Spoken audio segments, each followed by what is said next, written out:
Good morning, classmates, friends, and families of our cherished classmates. Welcome to our ceremony this morning of remembrance. It's good to be together with everyone today.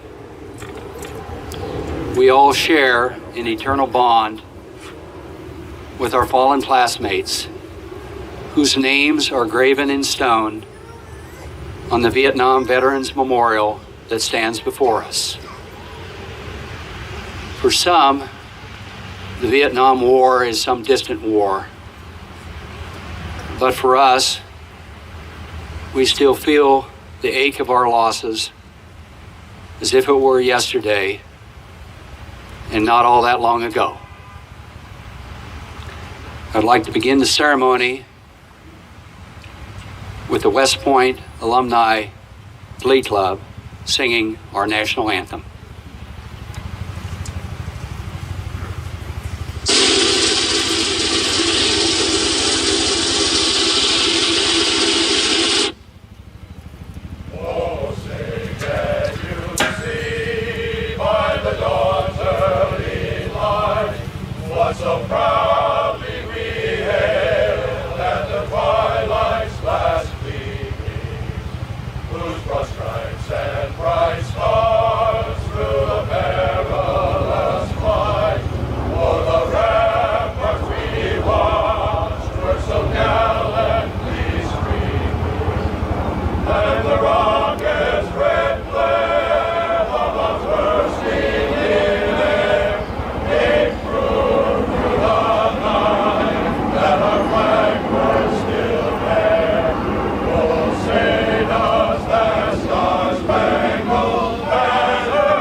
Thank you, Glee Club, and we look forward to your other music later in our program. For our invocation today, we're fortunate to have with us Chaplain Lieutenant Colonel Smith from the Office of the Chief of Chaplains of the Army. Chaplain Smith will bless our ceremony both with the invocation and a benediction. Chaplain Smith. Let us pray. God of our weary years, God of our silent tears, you are eternal in the heavens, yet present with mankind. Thank you for this special day commemorating the 45th anniversary of the West Point class of 1969. We ask that you bless us as we assemble in this hollow place to honor fellow Americans, patriots, heroes, veterans of the war in Vietnam, who offered their service and some their lives to the advance and the cause and defense of freedom. Today, on this solemn occasion, we applaud the living and we appreciate the legacy of the fallen West Point class of 1969. We recollect conversations and time shared with them, and we are compelled to thank you for their service and sacrifice, which has been indelibly marked into our consciousness.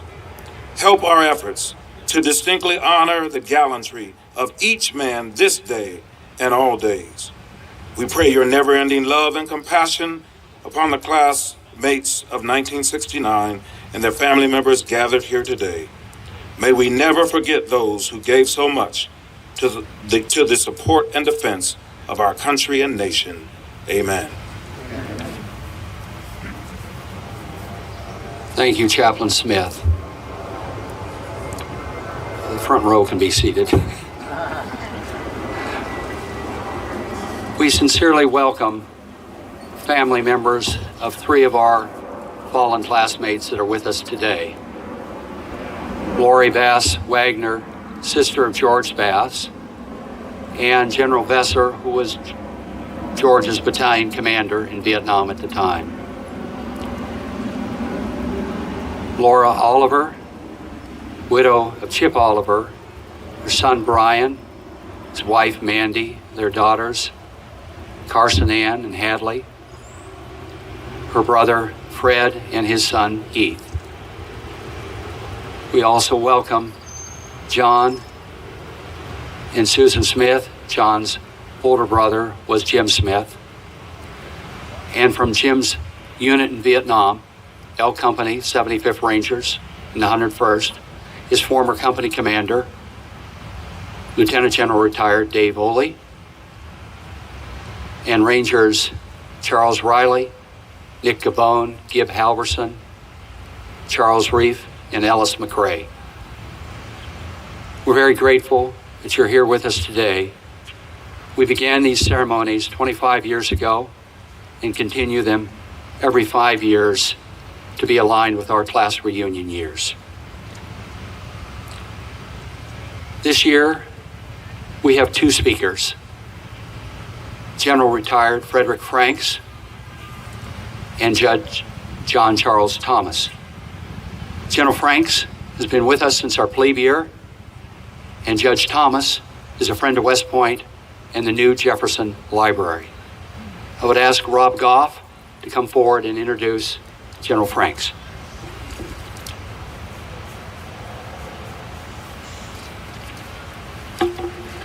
Good morning. As we gather here this morning to honor our fallen classmates, I can think of no one more suited to share their thoughts with us about what we are about to celebrate than General Fred Franks. He truly shares all of our values and understands better than most the significance of this event to us. General Franks graduated from West Point in 1959. His early assignments were with cavalry and army units, primarily in Europe. After graduation from the Infantry Officer Advanced Course at Fort Benning, he attended Columbia University, where he received 2 master's degrees. At this point in his career, that his close association with our class began. Over our journey as classmates, which is about to enter its 50th year, he has grown close to us, both professionally and personally. After graduate study, he returned, as many of us did, a few years later to the Academy as a member of the staff and faculty. As we began our yearling year, many of us became acquainted with General and Mrs. Franks in some capacity. Many of us in the classroom, others socially through various sponsorship programs, and still others of us through the Army baseball team where he was the officer representative. I learned last night a new activity with which he was associated. He was one of the founders of the Fine Arts Forum, which many of us know as the Culture Club. I won't make any more comments other than to say he had a great influence on a lot of us through that activity. When we graduated and began our tours of duty, he also departed the Academy and went to Vietnam. While there in May of 1970, he was severely wounded. So much so that the Army attempted to retire him medically. He fought this action, ultimately was successful, and quickly ascended to prominence in our Army. His leadership skills, which he continues to share with cadets today, began to single him out from others. He commanded a cavalry squadron at Fort Bliss, Texas.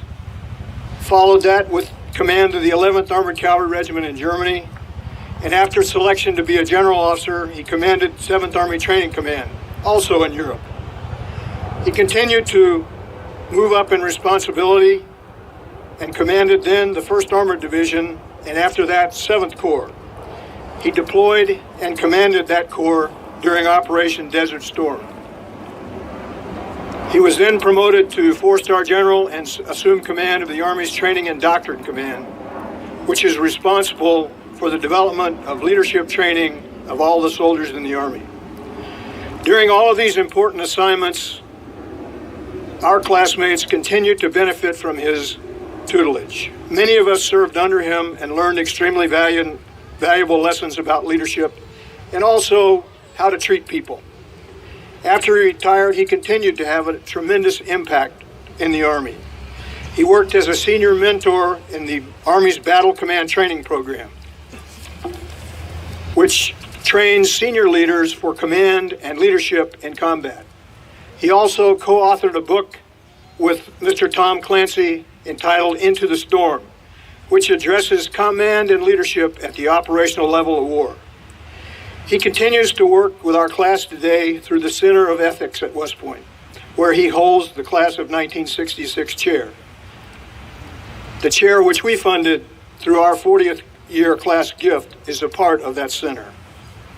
Finally, I would be remiss if I don't mention that yesterday was General Frank's and Denise's 55th wedding anniversary. Although I offered them an out, they chose, because they think so highly of us as a class, to celebrate the anniversary with us last night. Sir, thanks very much for being with us this morning, and we look forward to your remarks.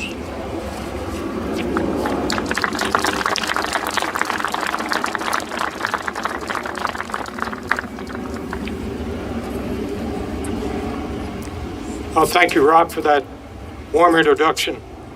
Members of the class of 1969 and your families of those we honor today, former company commanders and soldiers, Judge Thomas, welcome.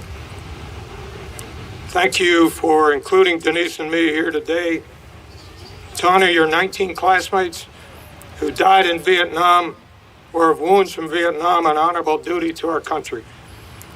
We are profoundly moved to be here. This reverent memorial, this sacred place of honor, is the very first place Denise and I came to visit after 7th Corps participated in the Desert Storm Washington parade down Constitution Avenue over there in June 1991. Our own soldier friends, 15 of my own West Point classmates, my 11th Armored Cavalry Regiment fellow soldiers, and Denise's cousin are all here.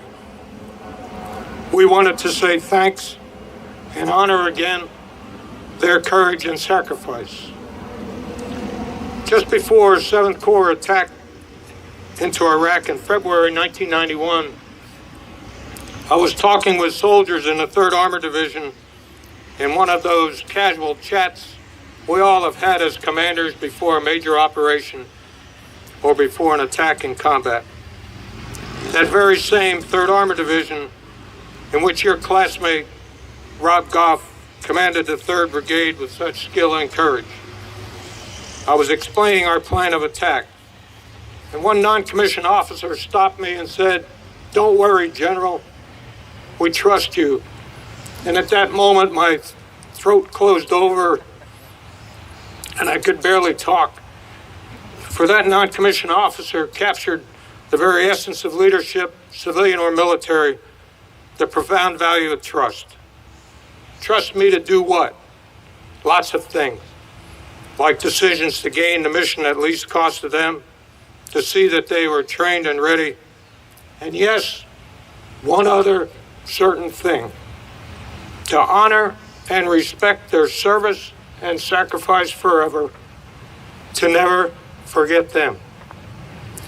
And so it is truly right that your class, best of the line, comes this June morning, 45 years after your graduation and commissioning, as you have each of 5 years since 1989, arranged by your classmate, Bob Seitz, with whom I was privileged to serve in J7, 1987-88 on the Joint Staff. Here in reverent tribute and respect to these 19 of your 1969 classmates, we are honored to be in the presence of next of kin and families, they who have borne through the years the permanence of their loss, and of their fellow soldiers and 2 former company commanders. Your class sets an example for all of us with these ceremonies to honor your classmates. I feel especially close to the class of 1969, as Rob mentioned. Some of you I knew back when you were cadets from the English department, that great 1969 baseball team. Then some of you I served with in combat. And during the time between Vietnam and the first Gulf War came the long watch along freedom's frontier. And there too I profited from serving alongside many of your classmates and later in TRADOC. And of course, the others in your class whose impressive achievements, whether in uniform, other public service, or in civilian life, I've admired from afar. I was recently asked in Naples, Florida, on a Memorial Day television show what we would remember about Vietnam. I paused to think that over, and a lot of thoughts crossed your mind, as I'm sure it does for you over these years. Then I said, we will remember those who went and did what our country asked them to do with inspiring courage, skill, no-quit tenacity, intense devotion to each other, and yes, selfless sacrifice. This defines your class, who answered a call to duty in Vietnam within the first 2 years of your commissioning. You went, you personified duty, honor, and country, with 19 of your classmates giving their lives in that duty. Time neither dims our memories of your 19 classmates, nor the significance of their honorable, inspiring, and courageous conduct of their duties in service to our nation. Those of your class whom we have known and served with, and who are no longer in our ranks. As in the words of the Corps, we grip hands with your classmates. Those who, when their names are called on the rolls, as it will be shortly, there is now only silence.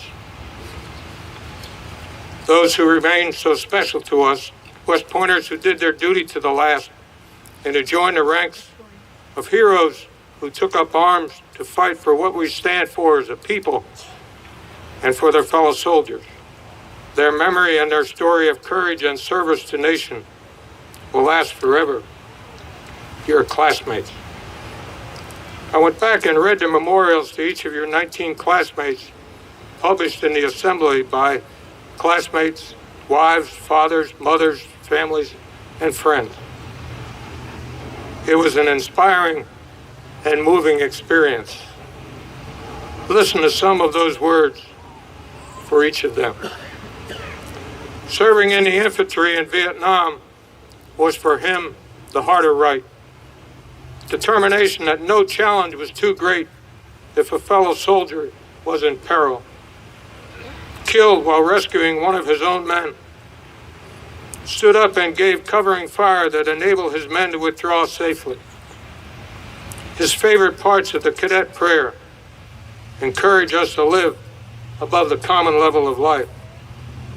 Courageously exposed himself to that fire while maneuvering his platoon to direct fire against the bunkers. Volunteered to guide the extra action aircraft to the Ranger team's location. Disregarding his own safety, maneuvered through the minefield and directed the medical evacuation of the wounded. That he wanted to do the right thing by remaining with the Vietnamese airborne forces. His praise of his men he was leading was magnificent. He decided to extend his service in Vietnam for another year. He was killed in hand-to-hand combat when his fire base was overrun. Set the badly damaged aircraft down safely and helped the wounded co-pilot from the wreckage. Actions that night saved the lives of the men of the rifle platoon. Killed instantly while attempting to help a wounded man to safety. Turned down a scholarship to accept an appointment, participated in the Cambodian invasion. Despite his wounds, he immediately began placing suppressive fire on the enemy positions, allowing his men to move to cover. Acted with courage and quiet determination. May we all learn from the fine example he set for us, and we know his memory shall remain with us always. It is fitting and noble that he gave his life while flying to protect his comrade. As we listen, there's a constant refrain of duty, honorable service, volunteering to go, to leave the safety of fire bases, to go up front, to go back in the fight again and again, to press on when wounded, to never leave a fallen comrade, to never quit, to always keep the mission first, to never accept defeat. Your classmates came from all over our great land. They had prior service. They persevered through years of other schools that earned the right to attend West Point. They were the sons of World War II veterans, one of whom was wounded in the Battle of San Pietro in Italy. They all professed through poetry, letters home, and especially in their actions, the constant refrain of honorable duty to country and intense, fierce devotion to their fellow soldier. The last West Point officer killed in Vietnam is Captain Frank Chip Oliver, whose wife Laura and son Brian and family, as introduced, are with us today. Indeed, as those words in America the Beautiful attest, for more than self, their country love. Often in my duties at West Point and the Simon Center, where your class has so generously endowed the Professor of Officership chair, and where you have donated our honor library, and in our inspiration to serve West Point cemetery visits for the yearling class each year, we speak of values, of the ethos of our profession. In your classmates, we honor and pay everlasting tribute to today. We have concrete examples, personification of those values in action, examples for cadets of future generations of the reality of those values as guiding beacons of honorable duty to our nation, of loyalty, of duty, of respect, of honor, of integrity, of selfless service, and of personal courage. All those values we hold close are all around us here today and represented forever by these 19 members of your class whom we honor. President Lincoln got it right for all time when he said at Gettysburg, "It is rather for us to be here dedicated to the great task remaining before us, that from these honored dead, we take increased devotion to that cause for which they gave the last full measure of devotion." You have not forgotten. You and your class have fulfilled that trust.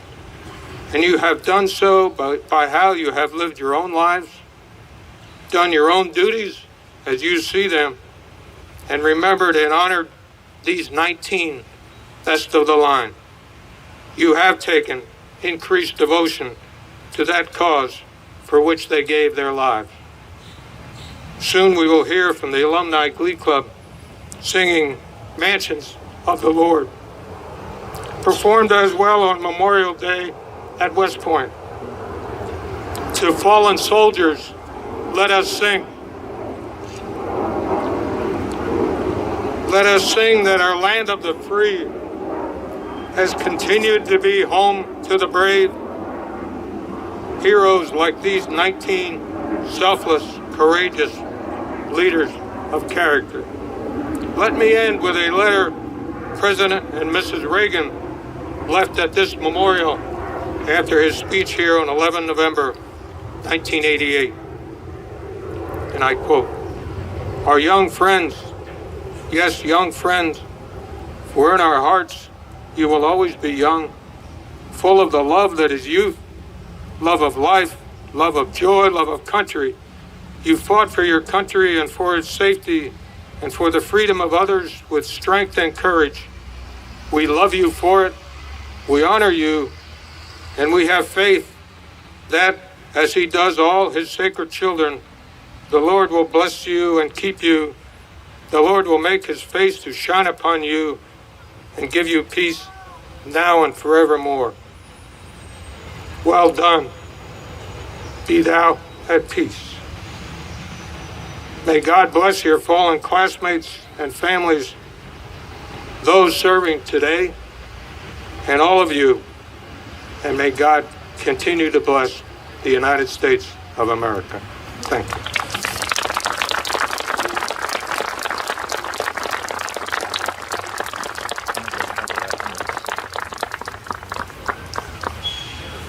Thank you, General Franks, for being with us at West Point and during our Army careers, and especially for being with us today. The Alumni Glee Club will now sing Army Blue and the Corps.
Thank you, Glee Club. Our next speaker has been my friend and my law partner for well over 30 years. He's had a distinguished career. Time prevents me from describing it all, but the Reader's Digest version is that he's had a number of firsts in his career. He was the first black partner in a major Southern law firm. He was the first black justice of the Virginia Supreme Court. And I think that I am on safe grounds when I say he is the first of our speakers here to have sparred with Muhammad Ali. Our speaker is a friend of West Point.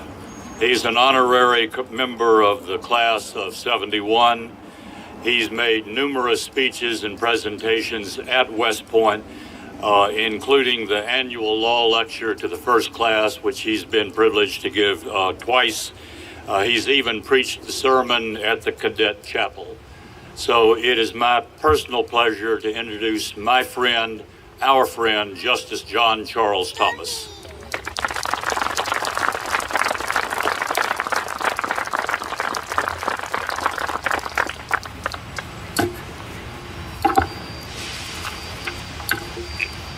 General Franks, distinguished guests, members, family members, friends of the West Point class of 1969.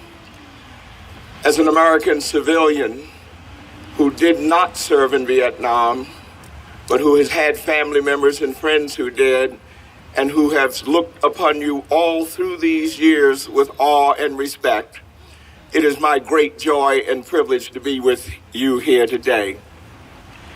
When one reflects upon the members of the West Point class of 1969 who died in Vietnam, or who were missing in Vietnam, or who were severely injured whilst in Vietnam, one sees a picture of the very best that America had to offer.